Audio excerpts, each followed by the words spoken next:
Halo, assalamualaikum warahmatullahi wabarakatuh. Selamat pagi, siang, sore, ataupun malam ya teman-teman yang sedang melihat video ini. Barangkali ada yang nonton gitu ya. Ini adalah video pertama aku di channel Dila Almeta tentang ngomong-ngomong kayak gini. Jadi selain aku biasa upload video nyanyi ataupun kegiatan aku bernyanyi, aku juga sebenarnya agak senang ngomong. Jadi mumpung lagi ada waktu luang, aku pengen bikin video ini untuk teman-teman yang membutuhkan. Ya, ngomong-ngomong juga channel ini sebenarnya aku buat bertujuan untuk upload video-video aku yang tidak bisa ditampung di laptop. Jadi, masa bodoh lah kalian mau subscribe atau enggak. Aku enggak menawarkan. Terserah kalian, kalau misalkan mau subscribe, ya monggo, enggak ya enggak apa-apa. Perkenalkan dulu ya, nama asli aku Dila Indah Tawakalni. Aku salah satu mahasiswa di Universitas Negeri Semarang dan saat ini aku sudah semester 6, teman-teman. Salah satu mata kuliah yang sedang aku ambil itu metodologi penelitian 2.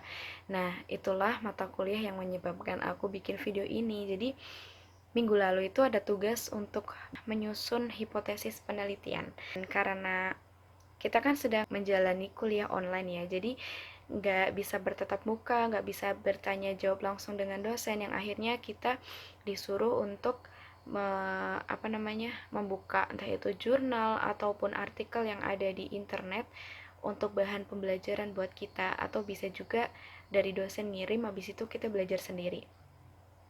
Nah, tentang bagaimana cara menyusun hipotesis ini memang benar-benar dipelajari secara mandiri, buka internet, dan aku tahu banget tidak semua dari kita itu mau baca kan, suka baca dan sanggup membaca artikel yang panjang. Jadi aku yaudahlah inisiatif bikin video ini, siapa tahu ada teman-teman yang lagi malas baca, jadi cari-cari di YouTube kayak gitu bagaimana cara menyusun hipotesis penelitian. Oke, langsung aja tentang hipotesis. Jadi sebelum kita membahas lebih jauh tentang hipotesis, alangkah lebih baiknya kita tahu lebih dulu apa itu hipotesis. Hipotesis yang sering kita dengar dengan hipotesa itu sebenarnya dua kata yang sama ya. Hipotesis, hipotesa, yang artinya itu kalau kita pakai bahasa sederhana itu dugaan sementara. Teman-teman tahu nggak sih dugaan sementara itu kayak apa? Maksudnya apa sih dugaan sementara itu gitu? Aku kasih contoh kayak gini. Jadi ketika kita nonton drama atau kita lihat reality show di televisi misalkan, pernah nggak sih kita tuh mendebak-debak apa yang akan terjadi dengan tokoh utama dari apa yang kita tonton? Pasti pernah kan? Nah, sebenarnya apa sih yang jadi dasar kita melakukan dugaan itu? Kan bisa jadi kita bisa menduga itu bisa ada pengalaman, sesuatu yang terjadi atau kejadian yang sudah pernah kita alami dan kita lihat sehingga kita tahu apa yang akan terjadi selanjutnya, entah itu pada tokoh utama atau alur dari cerita drama atau film yang kita lihat gitu.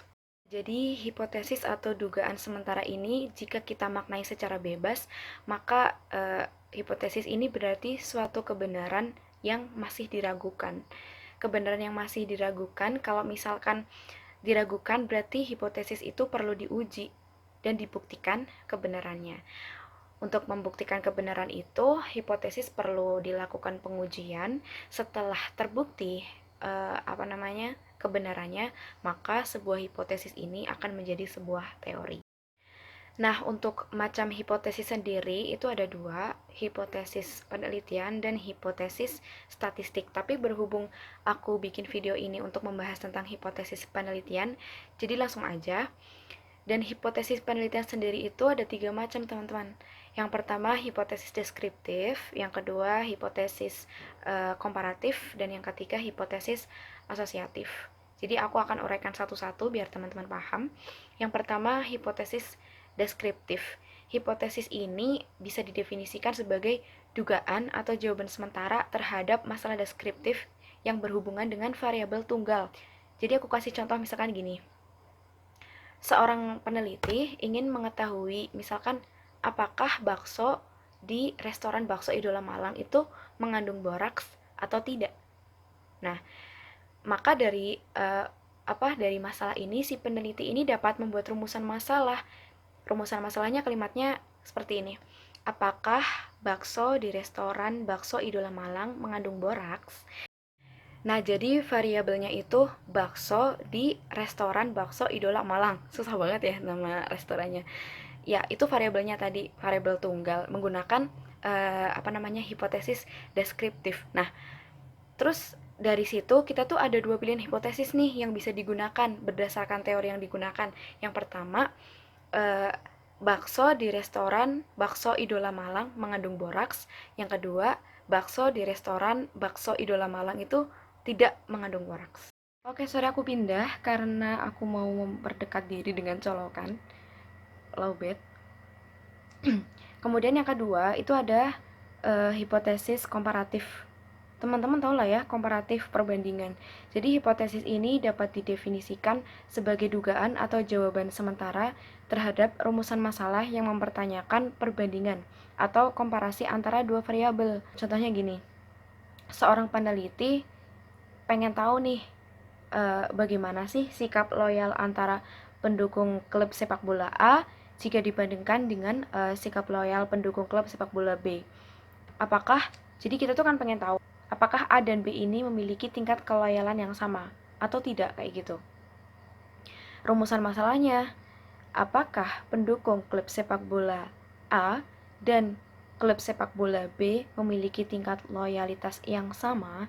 Nah, dari sini kita bisa bikin dua hipotesis. Yang pertama, pendukung klub sepak bola A memiliki tingkat loyalitas yang sama dengan pendukung klub sepak bola B. Kemudian hipotesis yang kedua, pendukung klub sepak bola A memiliki tingkat loyalitas yang tidak sama dengan pendukung klub sepak bola B. Jadi kita tuh bisa bikin dua hipotesis yang intinya itu negatif atau positif gitu ya, teruji atau tidak teruji kebenarannya, kayak gitu. Kemudian yang ketiga, itu ada hipotesis asosiatif. Hipotesis asosiatif ini sebagai dugaan atau jawaban sementara terhadap rumusan masalah yang mempertanyakan hubungan atau asosiasi antara dua variabel penelitian.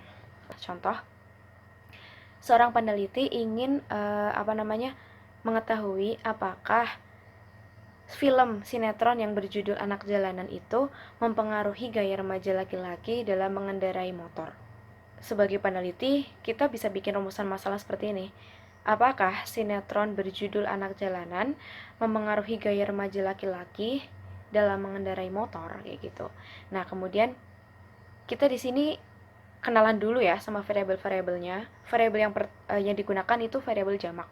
Variabel yang pertama itu sinetron yang berjudul Anak Jalanan. Sedangkan variabel yang kedua adalah gaya remaja laki-laki dalam mengendarai motor.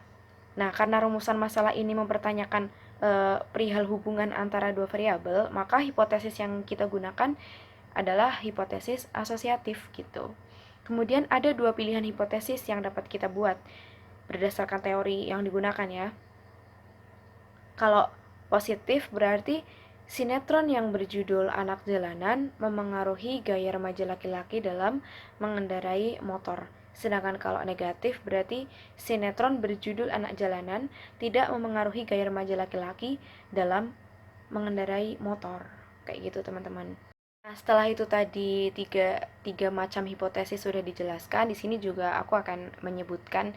Jadi dalam membuat hipotesis juga ada beberapa hal yang perlu kita pertimbangkan untuk menghasilkan hipotesis yang baik.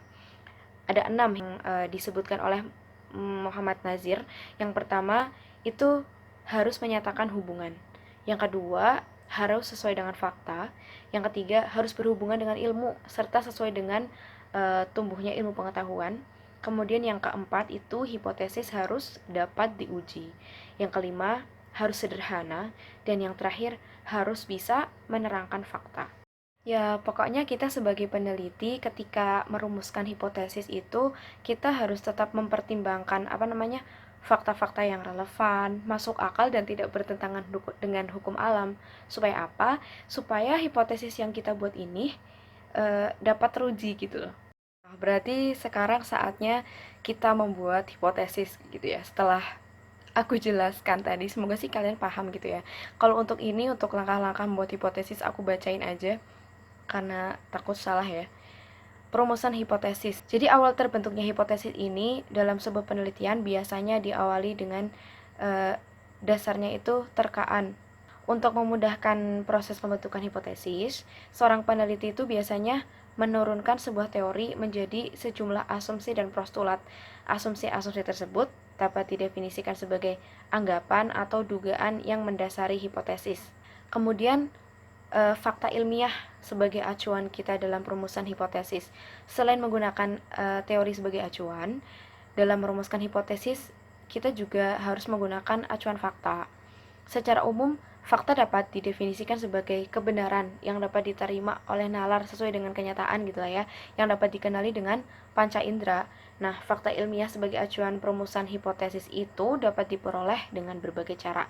Misalnya, memperoleh dari sumber aslinya, kemudian fakta yang diidentifikasi dengan cara menggambarkan atau menafsirkan dari sumber yang asli. Nah, selain teori dan fakta ilmiah, hipotesis dapat pula dirumuskan berdasarkan beberapa sumber lain. Yang pertama, kebudayaan, di mana ilmu atau teori yang relevan dibentuk, kemudian ilmu yang menghasilkan teori yang relevan, analogi, dan juga reaksi individu terhadap sesuatu dan pengalaman. Jadi itulah yang bisa aku jelaskan tentang hipotesis, macam-macam hipotesis, kemudian bagaimana cara menyusun hipotesis kayak gitu. Semoga sih teman-teman paham ya, maksudnya seenggaknya minimalnya tuh tahu bagaimana kalimat hipotesis gitu. Ya pokoknya kayak gitulah sederhananya, karena udah pukul 00.00 pas banget. Jadi aku cukupkan video ini. Jika bermanfaat silahkan subscribe, enggak juga enggak apa-apa. Terima kasih. Ya pokoknya semoga bermanfaat gitu deh. Assalamualaikum warahmatullahi wabarakatuh.